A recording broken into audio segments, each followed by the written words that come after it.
From the very beginning, this was going to be a case that captured the public imagination. We're talking about a beautiful young woman very brutally murdered. She literally sang in the church choir, and she was cut down in the prime of her life. It was the sheer amount of violence, the kind of violence that police associate with a crime of where something personal is at stake. It's a murder that shocked the university town of Stellenbosch. A 22-year-old student was stabbed and beaten to death 3 months ago. Now, a suspect has been arrested.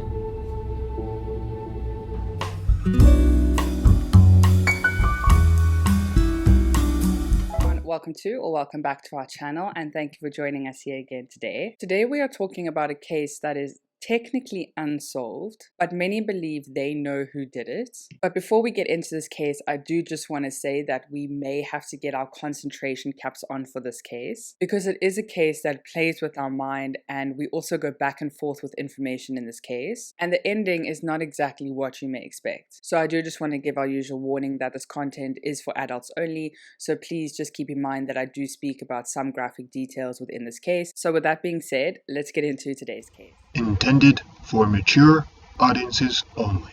So because this case is a little bit different, I want to start us off and kind of set the scene a bit differently than we usually would. So for today's case, we are taken into the beautiful town of Stellenbosch, wine country you may say, party city even maybe, but stunning nonetheless. And as many of South Africans know, Stellenbosch is a university town, and the university is a massive section of the whole town. But this took place on a kind of transitioning into autumn day, so the leaves are all falling. It's a very beautiful time, very crisp evening, and this all took place on March 16th, 2005. So now that we know that we're in Stellies, we are now heading into a complex or an apartment block called the Shiraz. In the background of this apartment block, we can hear a phone ringing, a phone buzzing, and no one is picking up this phone.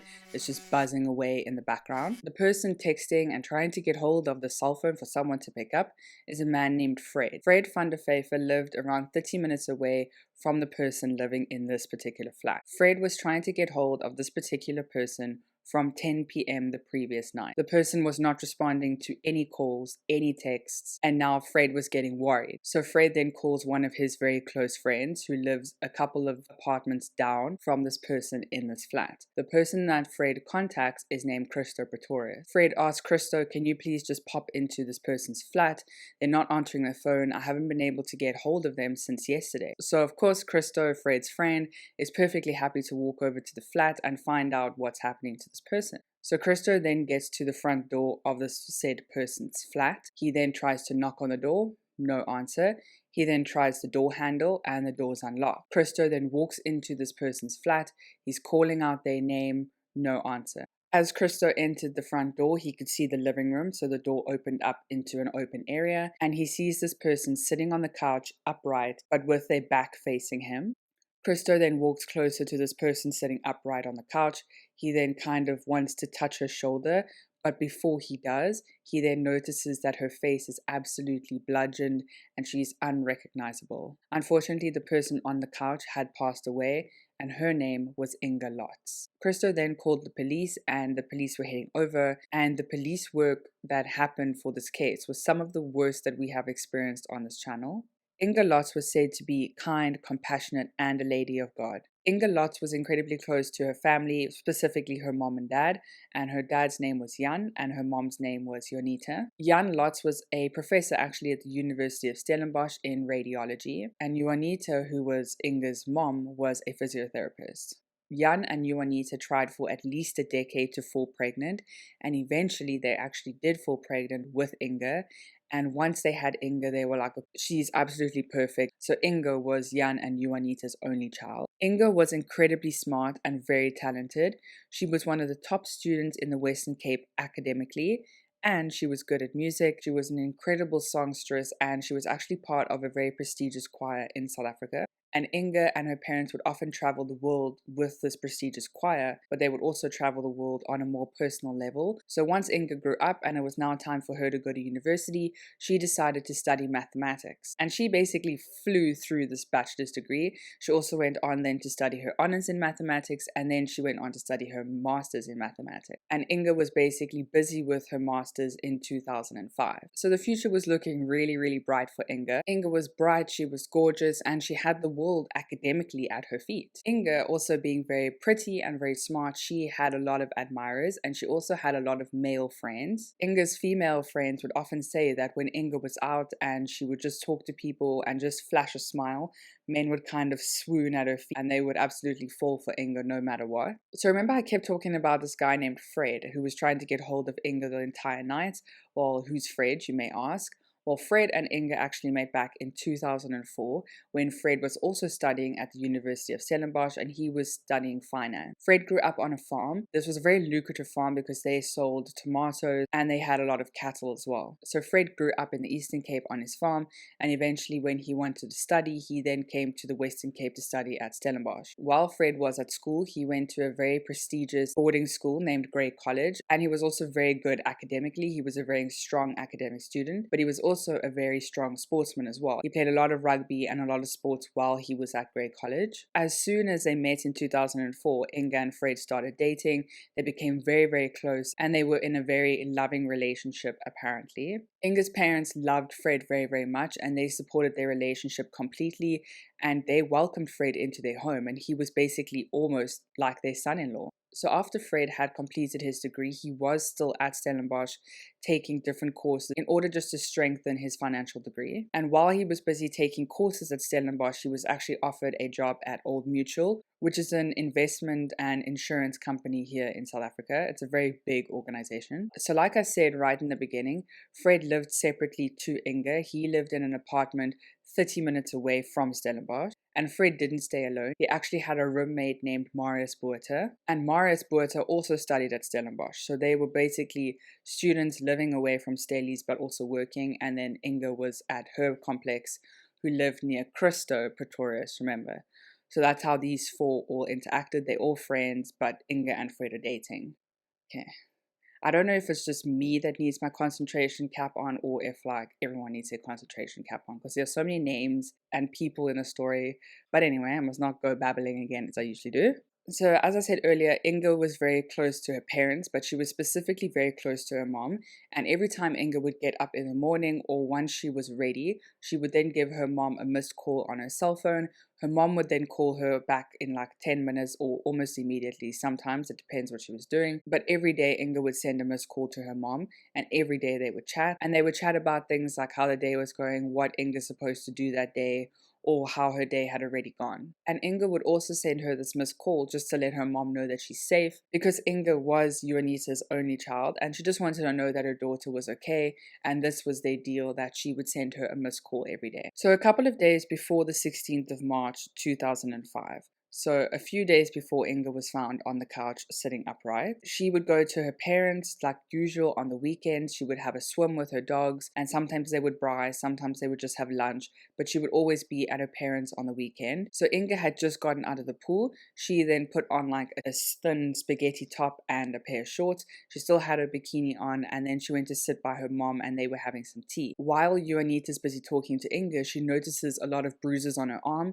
and she confronts Inga about it. And she's like, what happened here? Why do you have so many bruises? And Inga then shrugs it off and she's like, oh no, don't worry about it. I was gymming and I fell, something like that. And Inga then got up from having tea with her mom and she then went to get changed again. And she put on a longer sleeve shirt with now some pants instead of just her spaghetti top and shorts. So everything seemed fine. Everyone went to bed. Everyone was still jovial as usual. But then the next morning, Juanita had heard Fred on the phone talking to Inga, and she said that Inga and Fred were having a fight and an argument on the phone, and she didn't actually want to see him that day, but Fred was adamant that he wanted to come over and he wanted to see Inga. And even though Inga said, no, I actually don't want you here, can you just stay at home, he eventually came over anyway, regardless of what she had to say. So Inga and Fred then made peace and they were okay in the house, and Juanita said everything was fine. Until Fred, Inga, and Juanita were in Inga's old bedroom at her mom's house, and Inga was busy packing clothes for the week ahead. She wanted to have a few dresses and some special occasion items for the week. So Fred is kind of minding his own business, looking around Inga's room,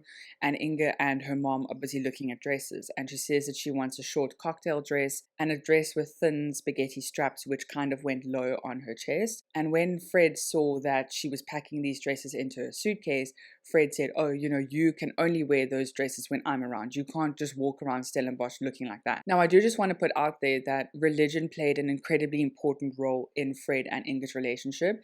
And Fred was brought up in a very stern and strict religious household where touching and kissing and PDA was incredibly frowned upon. Fred was also brought up and believed to dress very conservatively, and you shouldn't show a lot of skin. And Fred and Inga didn't have an intimate relationship at all in that sense. And Fred would often say that he didn't have an intimate relationship with Inga because if they kissed and cuddled and did PDA, then he believed that this may lead to sex, and that was not what he wanted to do because he wanted to save it till after marriage. So Fred did have the belief that Inga was still a virgin at the time.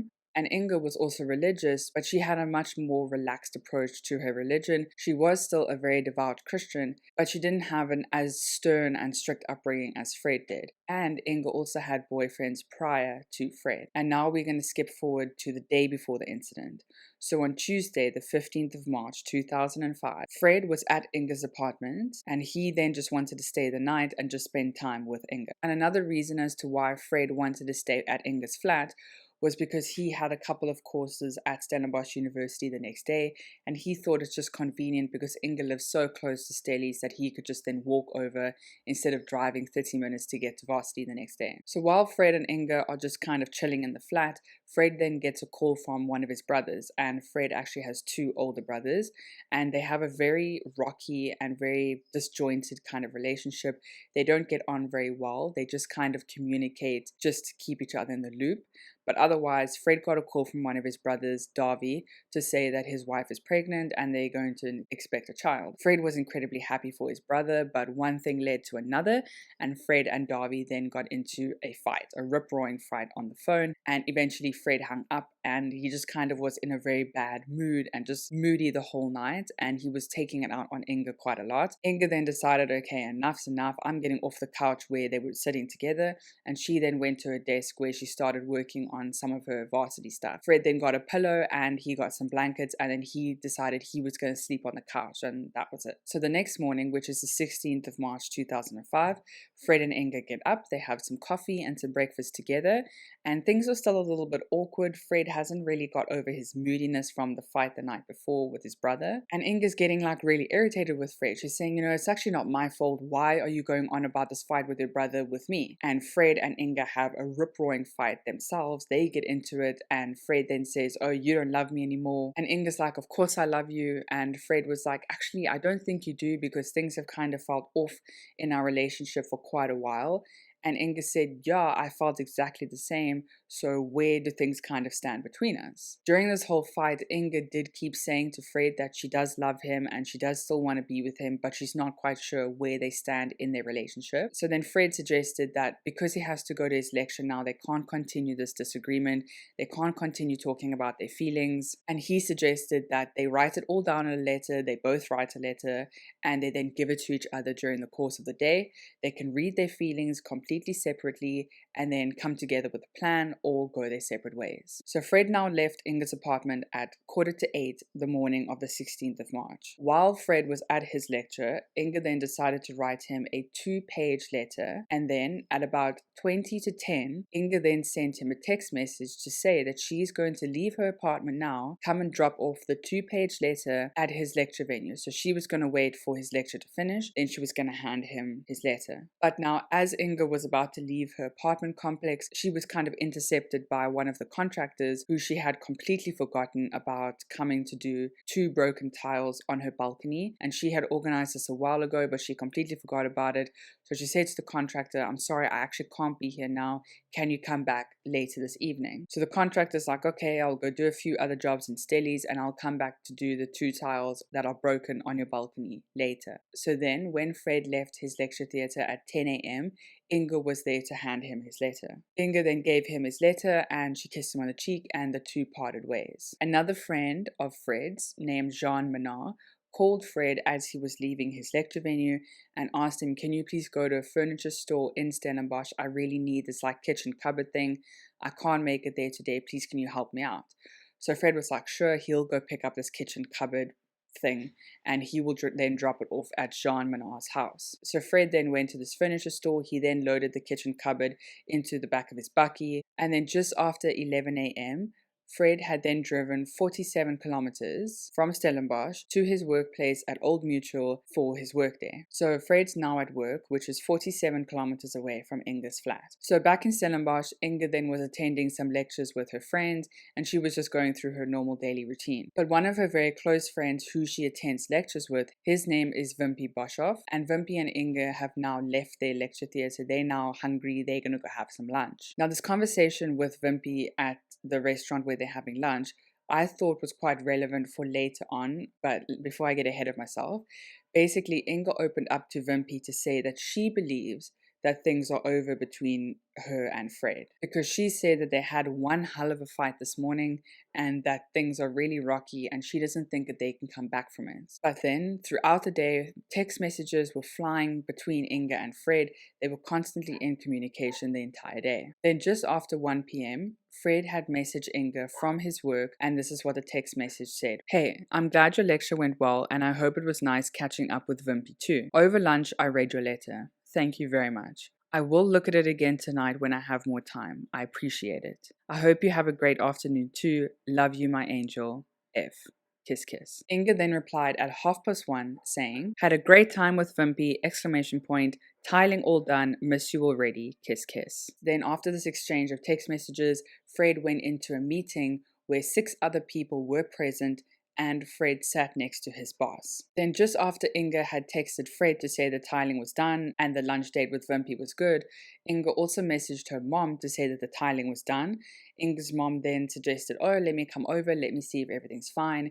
Inga was like, no, mom, it's fine. It was just 2 tiles in the corner of the balcony. It's fine. You don't have to come all the way here. Then at 3 p.m., a receipt that was found in Inga's room showed that she went to Steers. She got a burger from Steers. She then went next door to a grocery store and she picked up a magazine and a cool drink for her to drink. She also then went a couple shops down to a DVD place to hire a DVD for the evening, and that was called The Stepford Wives. So if Inga had gone to Steers, gone to the shop, gotten a DVD and came straight back home, she would have then been home at around 3:30 roughly. But from 3:30 that evening on the 16th of March 2005, there was radio silence from Inga.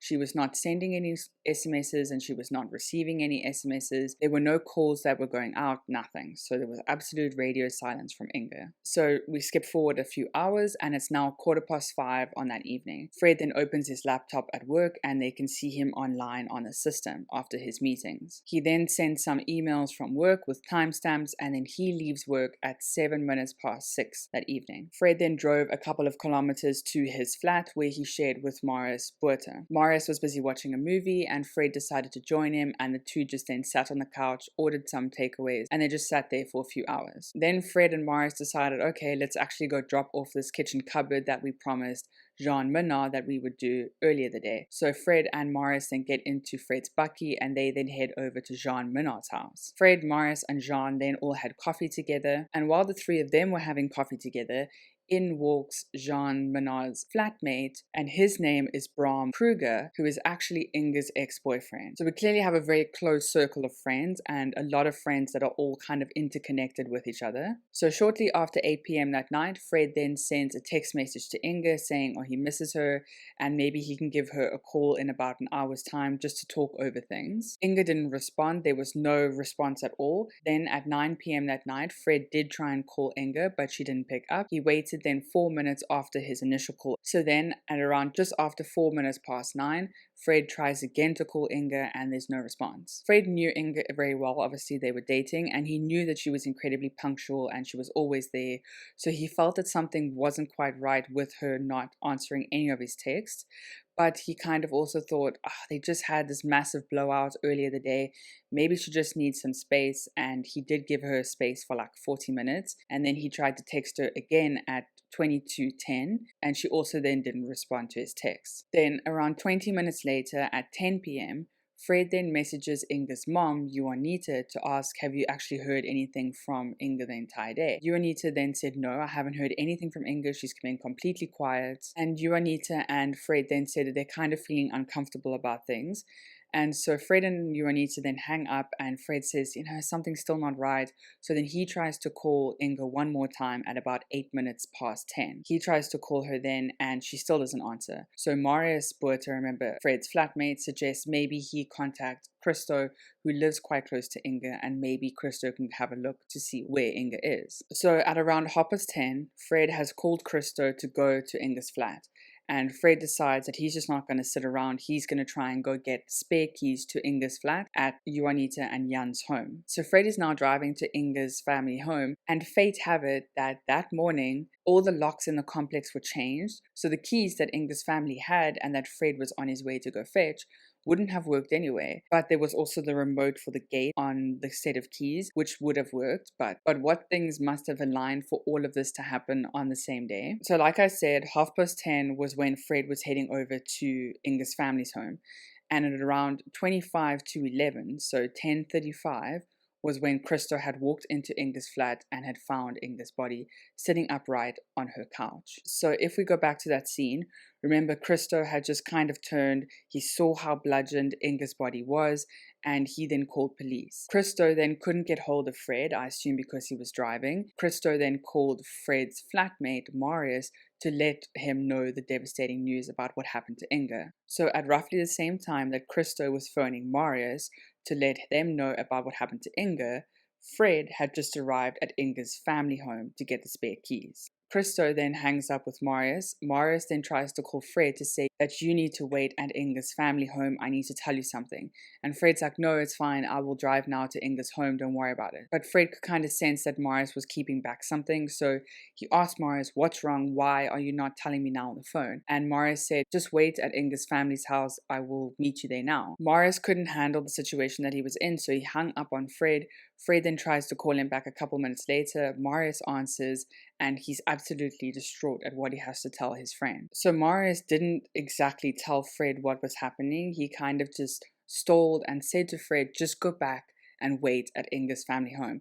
So Fred said, fine, he will. Hurry up, I want to know what you're trying to tell me. So Fred then turns around. He wasn't very far from the family home that he had left, and he doesn't go back into Inga's family home. He just kind of waits outside around the driveway. So when Marius arrives, he notices that Juanita is busy standing in the driveway waiting for Marius to arrive, and Fred is busy sitting in his car, windows up, and just sitting there. So the next few details are where Fred and Juanita's testimony kind of differs, and also where the very close and dynamic relationship between Fred and Inga's family starts to fall apart. Fred would later say that he wasn't sitting in the car when Marius arrived. He was actually inside with Juanita and Jan, and they were busy praying for Inga to be safe. But that's not what Inga's mom said happened that night. She said that she tried to call Fred at 10 to 11 that night, and he didn't pick up. So Marius had been in contact with Juanita to say that he's coming to tell them something. So after she tried to call Fred and he didn't pick up, she then went to wait outside in the driveway for Marius. She said that just before Marius arrived, she noticed that Fred was sitting in his car, just sitting there with his eyes closed, absolutely still. And Juanita then said that she was about to go walk up to Fred and be like, what are you doing? Why aren't you coming inside? And as she was about to approach Fred's car, Marius came screaming around the corner, and she didn't exactly get the chance to ask him what happened. Marius then arrived at Inga's family home, and he had to say the devastating news of what happened to their only child, Inge Lotz, and that she had unfortunately passed away. And then a couple of days after Inga's death, Fred had moved into Inga's family home, and he was actually sleeping on the floor of Inga's old bedroom, and he would light candles around the bedroom and just lie on the floor and sleep there. Inga's funeral was planned for the 22nd of March 2005. And the pallbearers for Inga's funeral were a lot of people that she was very close to and that she loved very much. One was obviously her boyfriend, Fred van der Vefer. One was also one of her very best friends, Wimpy Boshoff, remember, who she had lunch with a couple days before. Her ex-boyfriend, Bram Kruger, and her friends Jean Menard, Marius Boerter, and Daniel Griffenberg. And then after the funeral, Inga's parents asked Fred if he could actually move out because they couldn't handle him sleeping on the floor of Inga's bedroom anymore. And Inga's parents would say that after they asked him to move out, their relationship with Fred had absolutely demolished by then, and Fred did a lot of things after Inga's death and after the funeral that did not sit well with the Lotz family at all. For example, when Inga's family was called and asked to come and identify Inga's body at the morgue, Juanita and Jan could not face going to see their daughter in that state, so Jan and Juanita actually asked Inga's godparents and Inga's uncle, who was Jan's brother, to go and identify Inga's body. So when the three of them were on their way to the morgue, Fred had actually called Inga's uncle and said, "Why are you on the way to the morgue? I've already got this handled. I've already done it." Because apparently Fred had asked two pastors from his church to go and see if that was Inga's body. And the Lotz family was absolutely mortified and angered by Fred's actions because this is something that they had to do. This was their daughter. Fred took this away from them. And Jan said that he overstepped a very sacred boundary with the Lotz's family and that was unacceptable. So on the night that everyone had found out about Inga's passing, Fred actually told Inga's mom, Juanita, about the love letter that Inga had written him. Juanita was like, "Please let me see it. I just want to see my daughter's last words. Please, can you give it to me?" Fred was like, "Oh no, I don't think it's appropriate that I give you a love letter written by your daughter. That's something that boyfriend and girlfriend should only see." So Juanita's quite confused. She's like, "Okay, but why did you bring it up?" And Fred's like, "Okay, fine. I will give you something that Inga had written." So Fred then hands Juanita a very short piece of writing that apparently Inga had written. And in this letter it said, "I just wanted to say how much I appreciate how special you are. Thank you for your love, support, and kind heart, and that you are always prepared to listen to my little problems. I love you very, very, very much. Good luck with your day and your week, and know that Jesus is always with you. Love and kisses, Inga." So Juanita immediately thought that this letter was incredibly weird and not something that Inga would have written. Because Juanita was confused as to why Inga would say "good luck with your week" when it was already Wednesday and there were only 2 days left of the week. And the fact that Fred was keeping this longer letter, which he admitted to having, away from Inga's parents had obviously raised suspicion with everyone involved, because they wanted to know what was in this letter. Eventually, the longer letter did come out years after, and handwriting experts did look at the two letters that Fred had. So they looked at the longer letter, which, remember I said that she wrote a 2-page letter the day that she was murdered. So they looked at this 2-page letter, and they also looked at the piece of paper that Inga's mom had seen the day that she was murdered, that Fred had given her. And handwriting experts had a look at these two pieces of paper, and they said that the longer letter that Fred received was written on A4 paper, like with the blank white pages, and the little letter that Fred received and had given to Inga's mom was written on a very different type of paper that wasn't even in Inga's room. They also said that the handwriting was completely different, and handwriting experts say that it could have just been the emotional state that Inga was in, and the love letter she had time to think about and time to actually really put her emotions onto the paper, but this little piece of paper was completely different. So they thought if she had time to write it and she was in love with this long letter, why was the handwriting so completely different on this little piece of paper when it was also a letter fully showing her love? So that's where the handwriting kind of differed and people got really suspicious about Fred. So the community was absolutely outraged about Inga's passing, and they wanted answers, and they put a lot of pressure on the South African police force to solve this case. Now remember I said that this was some of the worst police work that we've probably experienced on this channel, and I say some because we have experienced some questionable police work on this channel. But basically, in this case, police have been accused of compromising evidence, falsifying evidence, and also of losing very, very important evidence. On the night that Inga was murdered, there were at least 7 police officers walking around Inga's flat, before the detectives and people even got there. When the forensic technicians actually arrived, they secured what they could, but there were already so many different types of footprints. People had touched everything, and the crime scene was basically compromised from there already. But basically, when the forensic team were there, they noticed that there was no indication of a struggle at all. As I described earlier, Inga was sitting upright, and she was reading a magazine that was on her lap, perfectly still open. Inga had been hit multiple times in the head, but she also had marks on her hands showing that she did try and put up a fight. She also had a lot of stab wounds in her chest and in her neck area, but the stab wounds had only been done after she had already passed away. But when I read about the position that Inga was found in, I thought that this was very strange, because firstly, if you had been hit in the head so many times and you had put up a fight, why are you still sitting cross-legged on the couch with the magazine perfectly open and no type of movement at all from you? Because if you are fighting someone and you're trying to push them off, you're moving your body and you're trying to protect yourself. And also the fact that she had been stabbed so many times, she was still perfectly upright. So there was no movement from the stabbing at all either. And I just thought that this was very suspicious. And in total, Inge Lotz had 47 different wounds on her body. There was no signs of forced entry into the flat. Her keys for her car were still on the counter, as well as her purse. And the purse and keys were visibly obvious, so they could have taken it at any time. So this definitely wasn't a robbery. The only things missing in the house was the kitchen knife and a remote control for the gate to get out. Police thought from the start that this crime was committed by someone that Inga knew, and it was someone that she had let into the apartment on her own accord. Police also thought that the violence and the explosion of violence in this case was done by someone who was very close to her, and it was a very passionate type of murder. After the brutal attack, the perpetrator then went into the bathroom.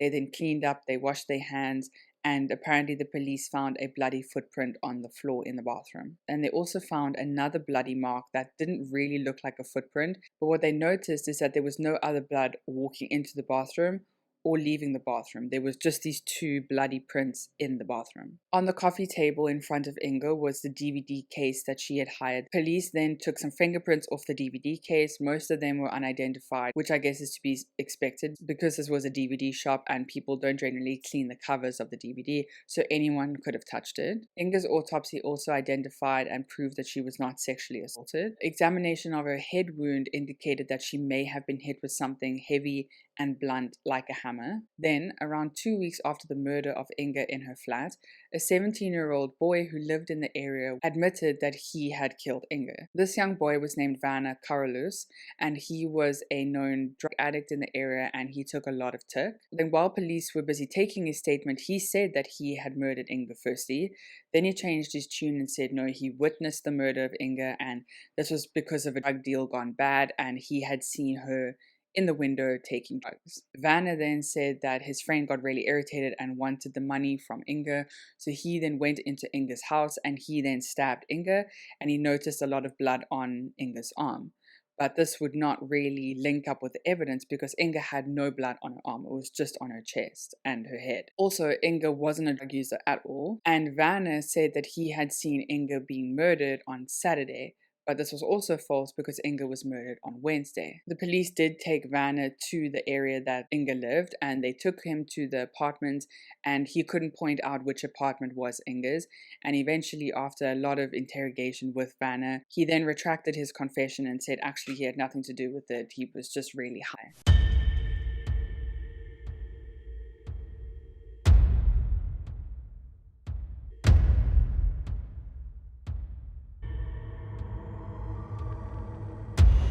Ons staan af de Siraj woonstelle en welgevonden landgoed. He takes the police officers to the scene of the crime and talks about how his friends had broken into the flat and how the murder had been committed. Tegel vir my, al wat ek net wil weet. Hoe weet jy iemand is vermoord? Was daar binne vermoord? Ek was daar op. Was jy op? Ja, toe ek daar op kom, toe sien ek net die meisie lê daar.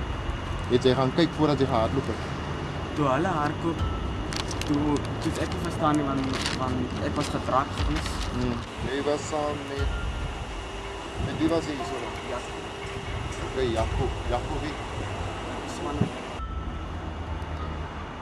Het die meisie gesien? As jy sê jy het die meisie gesien, Waar het jy vir haar gesien? Sy was in die voorarea op 'n rasbank waar sy gelê het. En toe ek net die bloed sien, toen het ek geweet. Vanna's fingerprints did match a lot of burglaries that had happened in the area in recent times. So he was actually arrested for the burglaries and he was sent away for 11 years. But then the results came back for the fingerprint analysis within the flat that Inga was staying in, and particularly to the DVD. Because on the DVD was Fred van der Veever's fingerprints, which means that he was placed at Inga's apartment after she had taken the DVD out at 3 p.m. when Fred was said to be at work in a meeting with lots of people. Then police did get a search warrant. They then searched Fred's apartment. They found some sports shoes in his room that had recently been cleaned, and they said that this matched perfectly to the bloody footprint in the bathroom. They also asked Fred, do you have any hammers in your house? And he said no, but he does hold like an ornamental hammer kind of bottle opener in his car, which was actually given to him as a Christmas present by Inga's family, and it had Fred 2004 on this like hammer thing. The hammer was under Fred's car seat and it was completely clean. Then in June, 2 months after Inga had been murdered, the police were gearing up to arrest Fred van der Veever for Inge Lotz's murder, and on the advice of Fred's lawyers, they said that he should turn himself in to the police willingly but still claim his innocence, which he did. Fred also asked that he take a polygraph test, which he did, and he passed with no indication of deceit from Fred. But before we go into the Fred kind of saga and what the evidence that they had against Fred, I do just want to say that remember they were those construction workers who were in Inga's flat that day just before she was murdered, and they were possibly the last people to see Inga alive. And the company that was doing the construction were contacted actually by the South African police force, but that company had gone under liquidation.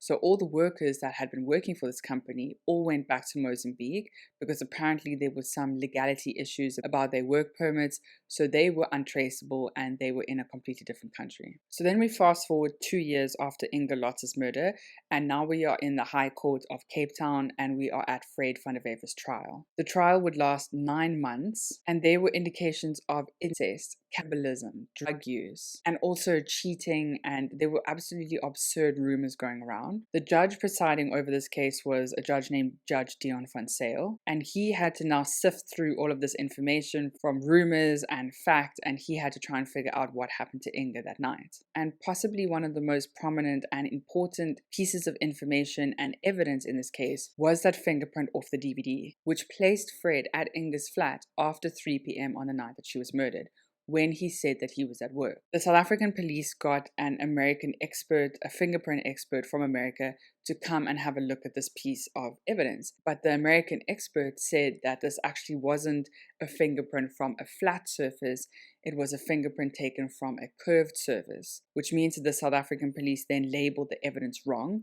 And when they actually looked at the fingerprint on this bag of evidence, they noticed that the date wasn't even the correct date. It was dated the day after she was murdered, the 17th of March. And now obviously this was a massive blow to the prosecution because having Fred's fingerprint on a glass was not abnormal. He was her boyfriend, he was generally always there. But having his fingerprint on the DVD would have completely railed this trial. And to add insult to injury, police had actually returned this DVD to the DVD shop, so they didn't even have it anymore to try and take more evidence. So the evidence was gone, it was destroyed basically, and probably the most important piece of evidence was now sacrificed, and they didn't really have anything else. And also remember I said that Fred had apparently gone into a meeting with 6 other people who did verify that he was at this meeting before 5 o'clock that evening. So Fred's work colleagues verified that Fred was there between 11 and 6 p.m. on the night that Inga was murdered. Fred apparently did not leave the entrance of the building because there was CCTV that was pointed at the entrance. However, there was no proof that Fred was at the office after his meeting and before he left. So from around 3:30 to 5:15, there was a gap in evidence showing where Fred was. He technically hadn't left the front of the building because the CCTV footage didn't see Fred, but he could have gone into the basement where his car is, he could have driven out, driven 40 minutes to Inga's flat, spent 15 minutes murdering Inga, driving 40 minutes back to the office, and then getting all comfortable before this time was up. Was it plausible? Probably. Was it possible? We're not sure because he was still in the exact same clothes. He was completely calm and there was no blood on his clothes at all. And with regards to the hammer that the police found at the back of Fred's car, this hammer didn't match the wounds in Inga's head at all, and also there was no blood evidence on the hammer at all either. Then there was the shoe print evidence, remember, that was in the bathroom of Inga's flat, which was apparently made by Fred's shoe. But then another blood spatter expert was asked to come in from the South African side, and the blood spatter expert said that actually that's not a footprint. It's something that was really bloody that the person had placed on the floor. So basically, they put the bloody murder weapon on the floor, and that's what that massive blood mark was. And during the final closing statements of this trial, Judge Dion van Zyl said that he had never seen such poor work done by the police force. And he said that he was very sympathetic to Inge's family because this case was incredibly botched and they had to keep bringing up things that weren't helping Inge's case at all. Then, in November of 2007, Fred van der Vyver was acquitted of the murder of Inge Lotz, which means that he can never ever be tried again for the murder of Inge Lotz. And with any really high-profile murder case, the rumor mill was absolutely churning. There was one rumor that stuck out quite a lot, which was that Fred and all of Inge's male friends were part of some kind of group, or I guess gang, that was called the Wolf Pack. And this group was bound by having sexual relationships with each other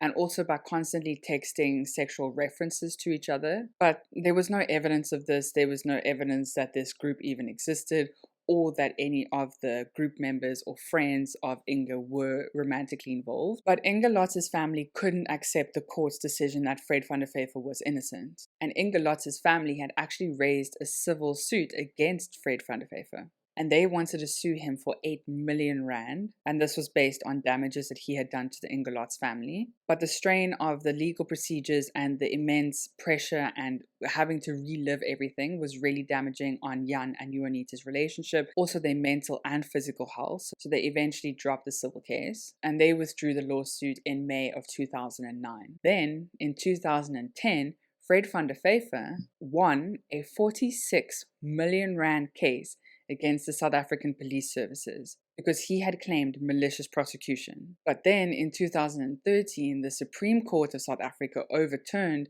this entire payout to Fred and he was given no money. And they actually defended the actions of the South African police force. Fred tried to take it to the Constitutional Court, but they declined to even take on this case. Then, in March of 2012, Inge's parents had released a 1 million rand reward for anybody who had any information about Inge Lotz's murder.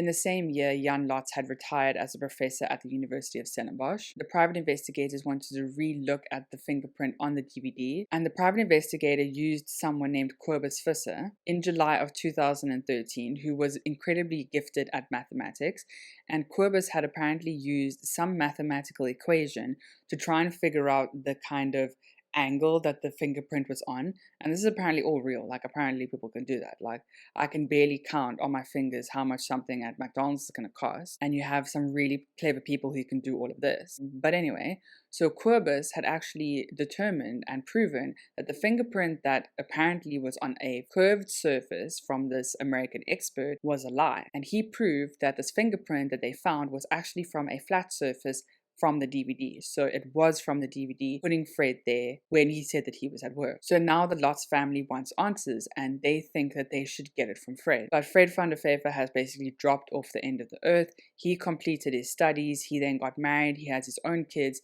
and he's still a very devout Christian in his church. And he still works at Old Mutual, by the way. And the million rand question, I guess, is if Fred didn't kill Inge, then who did? The investigation is officially closed, and there will be no more official investigation from the South African Police Service, as well as the courts. But a lot of people are still invested in this case, and they are not ready to close it quite yet. Inge's parents are obviously still incredibly invested in this case, as well as the private investigators who were involved from the beginning. Jan and Juanita Lotz just want to know what happened to their incredibly talented, beautiful, and kind daughter. But I guess if no one opens their mouths and no one comes forward, we will never know what happened to Inge Lotz on that fateful autumn day. Well, that is enough talking from me today. Let me know what you think of this case down below. If you think Fred is guilty, if you don't, do you think someone else could have been involved? Do you think there is this wolf pack that Fred and all these men are involved in? I do doubt it because Inga had a lot of close, very, very close friends. But like I said, let me know what you think below. I hope you are staying safe out there. Thank you for all your kindness and your support. I appreciate every one of you. I hope you all have a lovely day further, and I'll see you again next week. Bye.